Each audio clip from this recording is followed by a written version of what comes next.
Your Excellency, you always amaze me with, not with the written speech, you always amaze me with your off-the-cuff speech. And I've watched you carefully. Sometimes I used to think that you have it on a note somewhere, but every time, even when we're in the field somewhere, you still manage to do that. Ladies and gentlemen, for people our age, that's a great feat. You can bear with me. Your Excellency, I will request that just for the next few minutes you indulge us. I think, do we have anybody who would like to ask a question? Okay, students. All right. So I'll come round. I will only allow 3 people. And because I'm gender sensitive, it will be the ladies, 2 ladies and a man. All right? Make it short and relevant and factual. What are our rules? Short, relevant, and factual. All right? So let's do this. I'll choose 1, 1, 1. All right, you're about to fly out of the seat. Let me come to you. All right? So make it short, relevant, and factual. Tell us your name, where you're from. Yes, please. And maybe I'll listen to your question before you ask so that we don't get ourselves here with... oh, you have notes? All right. So what is it about? I'm serious.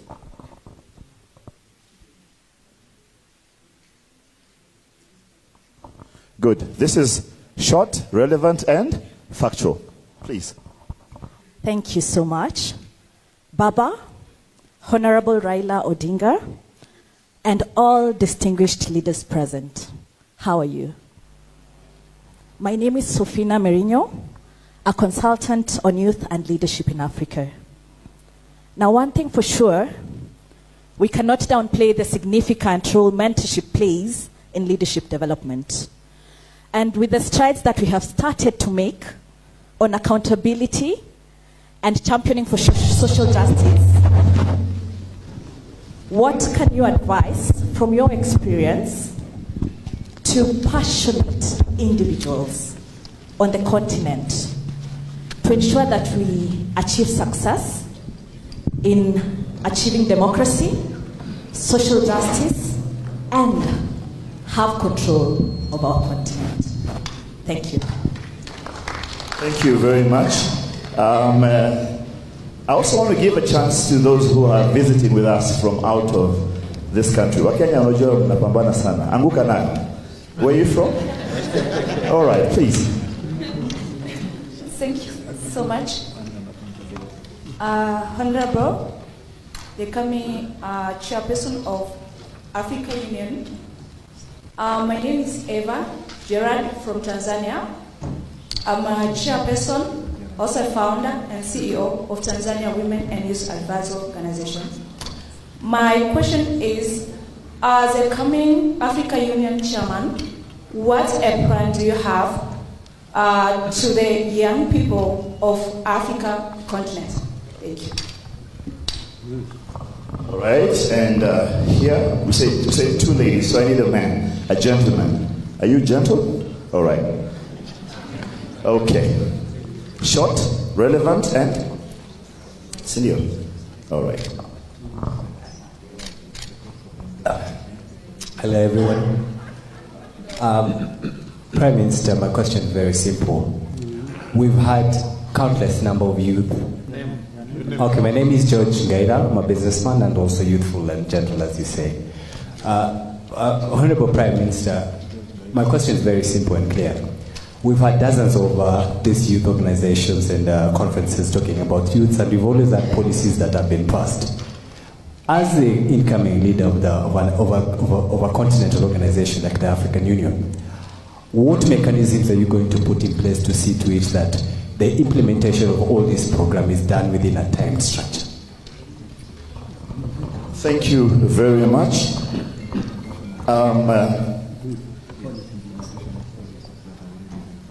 As His Excellency prepares to take the questions and give us answers, I'll shortly be calling a few people to receive some awards. As I call you, you'll just come to the front, you'll receive your award, we'll take a picture, and you'll go back to the seat. Immediately after, the DG, KSG, has organized for us a cocktail right outside there. We shall have it, and then all of us shall go down to have our meal tonight. Baba, if you're ready, I'm ready. Thank you. Sophie, democracy, social justice, and accountability, what you call good governance in the continent of Africa. As you know, there are challenges. Africa is not uniform. There are countries which are much advanced at different stages. There are those which are still emerging. The others which are still under dictatorships and even military rules, as you know. So it is not a uniform thing, but you know that AU had passed a resolution to silence the guns by 2020. That was basically just a wishful thinking. Because you know, guns are still very much allowed. You go to the Sudan, you go to Somalia, you go to many places, guns are still very much there. What we want to do is first to ensure that these conflicts which are within the continent are resolved. There is a fund called the African Peace Fund, but not much has been put into that fund. When I go there, I want to ensure that that Peace Fund is increased, and that we have also a standing force that will help to enforce peace within the continent. Secondly, of course, we have a standard of good governance, and this standard, just like the European Union, first does what we call due diligence for a country to qualify to become a member of the European Union. This is something that needs to be done even within Africa, so that we have a common standard that all these countries are aspiring to achieve, so that there is what you call freedom of speech, freedom of expression, and also there's social justice within these countries, and to deal with issues of accountability. Because without this being there can be no development. You can have all the good plans, but if you don't have a proper institutions and proper structures within the country, there will be a problem. There is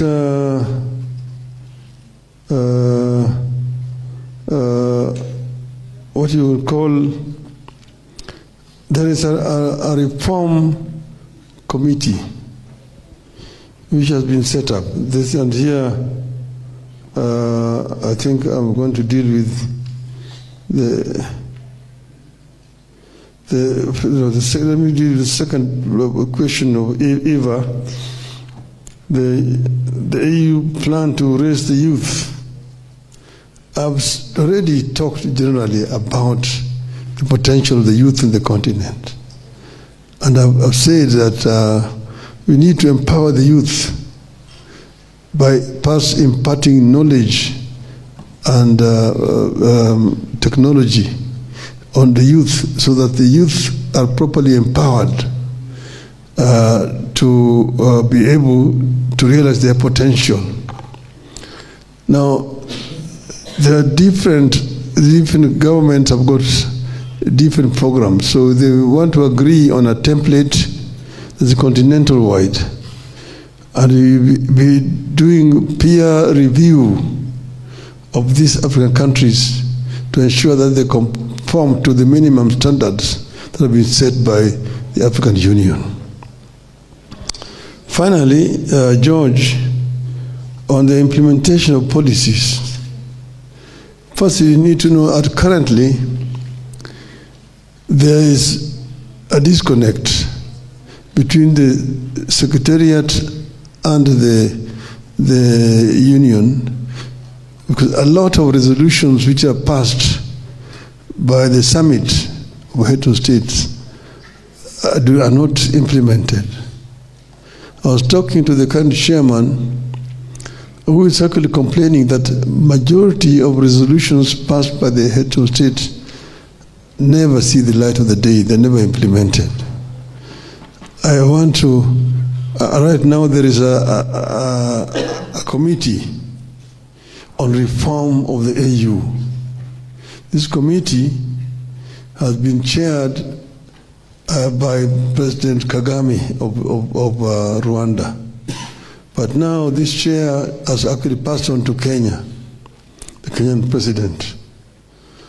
I believe that this committee will come up with the proper reforms that will ensure that African Union structure is brought almost in conformity with that of the European Union. And that will make it much easier to ensure that resolutions that are passed by various organs of AU actually are implemented fully. This is what I intend to do. And that will make AU a much more efficient and effective institution. Thank you.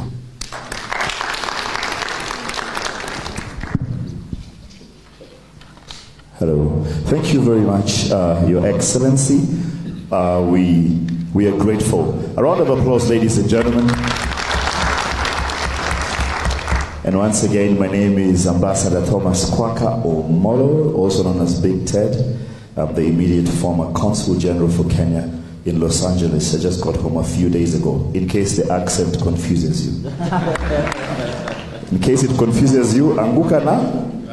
Anguka na. Although Kenyans move on so fast, we haven't even learned how to go there properly. You guys already have brought something else, you know? And I'm sure this one will go that way. But that's Kenya for you, and that's Africa for you. Bright, brilliant, healthy, live, you know, just bubbling and blowing up on the Sims. Africa, let us tell our story.